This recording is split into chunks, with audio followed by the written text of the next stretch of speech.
National crush Rashmika Mandanna ಹೆಚ್ಚು ನಟಿಸಿದ್ದು ನಾಯಕ ಪ್ರಧಾನ ಸಿನಿಮಾಗಳಲ್ಲೇ. ಅಲ್ಲಿ ಅವರಿಗೆ ಹಾಡು, ರೊಮ್ಯಾನ್ಸ್, ಕೆಲವು ದೃಶ್ಯಗಳಷ್ಟೇ ಸಿಗ್ತಾ ಇತ್ತು.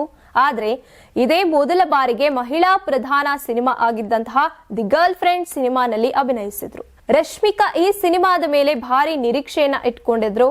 ಪ್ರಚಾರವನ್ನು ಕೂಡ ತಾವೇ ಮುಂದೆ ನಿಂತು ಮಾಡಿದ್ರು. ನವೆಂಬರ್ 7ನೇ ತಾರೀಕು ಬಿಡುಗಡೆಯಾದಂತಹ ಈ ಸಿನಿಮಾ ಬಾಕ್ಸ್ ಆಫೀಸ್ ನಲ್ಲಿ ಸುಮಾರು 30 ಕೋಟಿಯನ್ನ ಗಳಿಸಿದೆ. ದೊಡ್ಡ ಹಿಟ್ ಆಗದೆ ಇದ್ರೂ ಸಂಪೂರ್ಣ ಸೋಲು ಕೂಡ ಅಲ್ಲ ಅಂತ ಹೇಳ್ಬಹುದು. ಮಹಿಳಾ ಪ್ರಧಾನ ಸಿನಿಮಾಗಳು ಸಾಮಾನ್ಯವಾಗಿ ಹೆಚ್ಚು ಚಾಲ್ತಿಗೆ ಬರುವುದಿಲ್ಲ. ಆದ್ರೆ ದಿ ಗರ್ಲ್ ಫ್ರೆಂಡ್ 30 ಕೋಟಿ ಗಳಿಸುವಂತದ್ರ ಮೂಲಕ ತನ್ನ ಮಟ್ಟಿಗೆ ಜನರನ್ನ ಸೆಳೆದಿದೆ. ಸುಮಾರು 30 ಕೋಟಿ ಬಜೆಟ್ ನಲ್ಲಿ ನಿರ್ಮಾಣ ಆಗಿದ್ದಂತ ಈ ಚಿತ್ರದಿಂದ ನಿರ್ಮಾಪಕರಿಗೆ 50% ರಿಕವರಿ ಚಿತ್ರಮಂದಿರಗಳ ಕಲೆಕ್ಷನ್ ನಲ್ಲೇ ಲಭಿಸಿದೆ ಎನ್ನಲಾಗ್ತಾ ಇದೆ.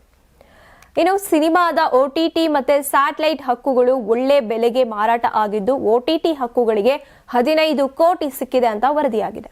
ಆದ್ರಿಂದ ಸಿನಿಮಾ ಸಂಪೂರ್ಣ ನಷ್ಟ ಆಗದೆ ತಕ್ಕ ಮಟ್ಟಿಗೆ ಯಶಸ್ಸನ್ನ ಕಂಡಿದೆ.